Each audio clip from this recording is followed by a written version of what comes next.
Assalamualaikum dan salam sejahtera. Anda bersama saya Nina Rozman dalam Niaga Awani. Sudah tentu iaitu pilihan raya negeri semakin dirasai semakin kurang 2 minggu sebelum kita akan bertemu dengan hari pengundian. Sudah tentu banyak perkara ataupun isu yang telah dibawakan oleh setiap negeri dan kali ini untuk kita lihat bagaimanakah peningkatan kos harga racun yang mengundang kepada tekanan kepada golongan pesawah di Kedah dalam usaha menghasilkan padi yang berkualiti. Pendapatan yang dinikmati ibarat hanya kais pagi, kais petang, makan petang. Manakala kualiti racun pula tidak setimpal dengan harga. Kos makin meningkat, akhirnya apa yang tinggal untuk petani? Rakan tugas Hilmi Malik ada butirannya. Silakan Hilmi.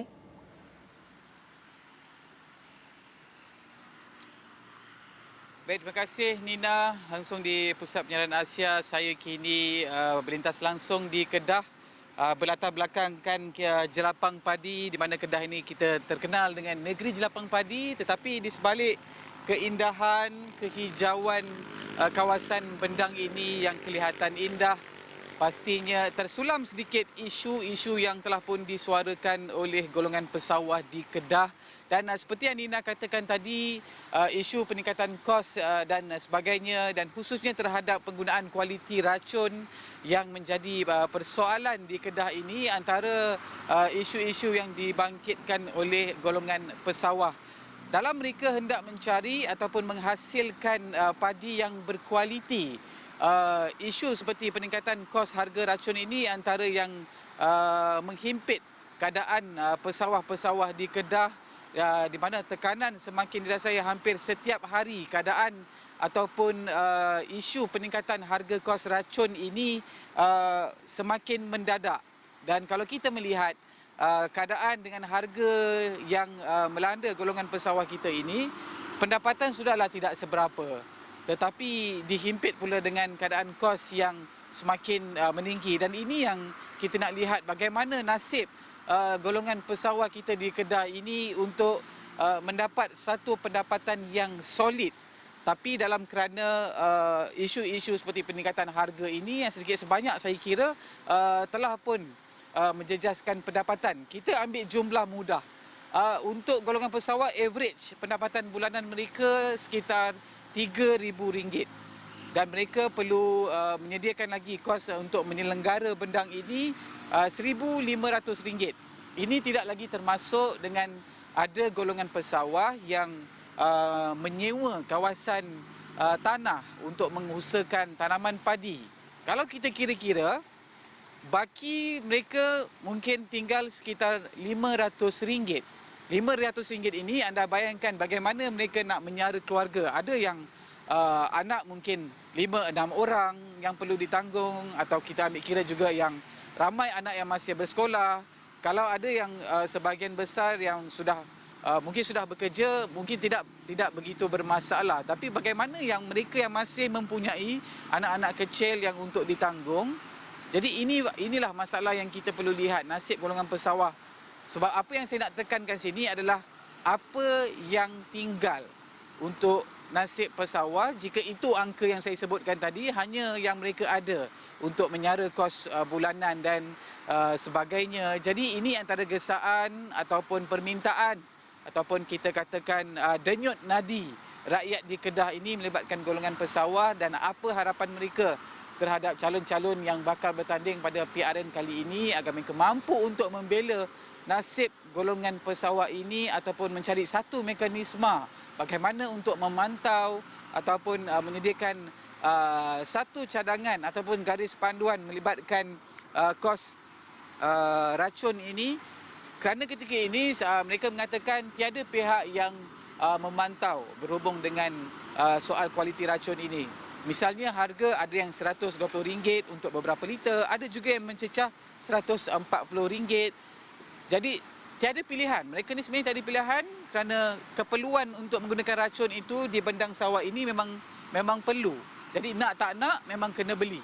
Tapi dalam masa yang sama juga, harga ini yang boleh kita katakan tiada kawalan oleh pihak tertentu, menyebabkan daripada segi keuntungan mereka itu agak terjejas. Kerana penggunaan racun ini sebenarnya, Nina, memang ada ikut beberapa fasa. Jadi apabila kerapnya penggunaan, sudah jelas ini akan mengurangkan juga hasil keuntungan mereka. Dan untuk kita nak mendengar sendiri apa antara keluhan daripada golongan pesawat di Kedah ini, kita dengarkan apa kata mereka.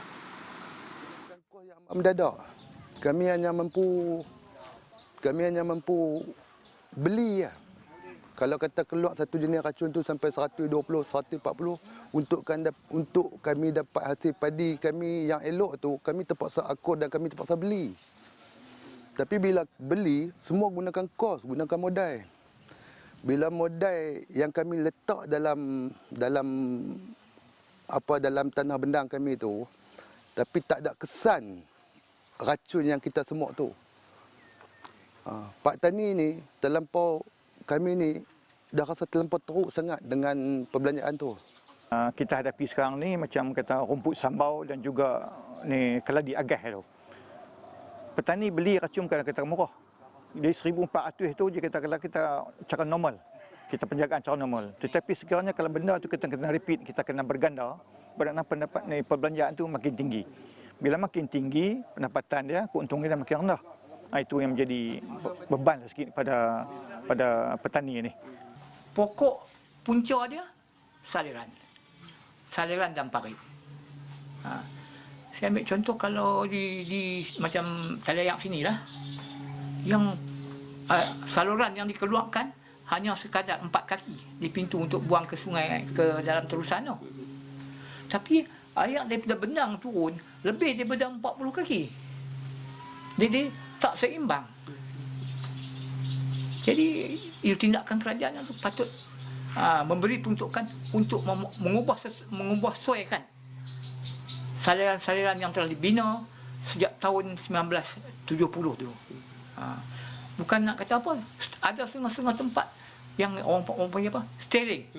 Steering itu pun masih tak ditukar lagi. Tu nak buka pintu air. Nak buka pintu air. Okey. Jadi peruntukan yang mencukupi, bukan bagi untuk sebagai macam bagi gula-gula politik, saya tak mahu.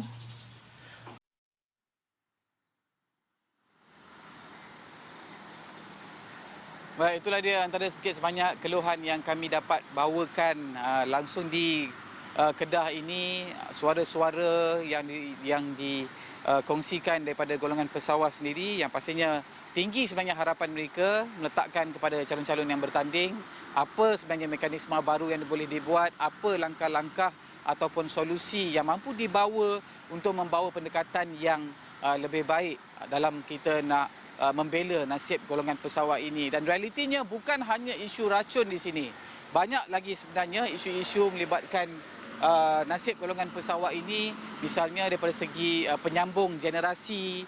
Kita nak bercakap mengenai dengan bagaimana generasi muda untuk menyambung legasi ibu bapa mereka yang mengusahakan bendang ini. Tapi banyak kupasan yang akan kami bawakan. Semua itu perlu dilihat apakah isu pokok yang perlu dilihat terhadap wakil-wakil ataupun calon yang bakal bertanding, apa cadangan yang bakal mereka kemukakan yang pastinya cadangan ataupun idea yang realistik, tepat dan juga dilihat mampu membantu sedikit sebanyak akan membantu untuk meraih undi-undi khususnya terhadap golongan pesawat yang telah pun menyuarakan pelbagai bentuk isu untuk mereka atasi. Dan itu antara isu yang dapat saya kongsikan buat pagi ini. Pelbagai lagi isu-isu yang bakal saya kupas yang pastinya akan menumpukan di dua negeri utara ini, Pulau Pinang dan juga Kedah, yang akan saya bawakan lagi pada perkembangan yang seterusnya. Saya nak kembali dahulu bersama Nina dan juga perkongsian daripada rakan-rakan setugas lain. Silakan. Baik, itu adalah antara isu keluhan ataupun kita cakap suara rakyat yang dibawakan oleh rakan setugas Himi Malik yang kini berada di Yan Kedah.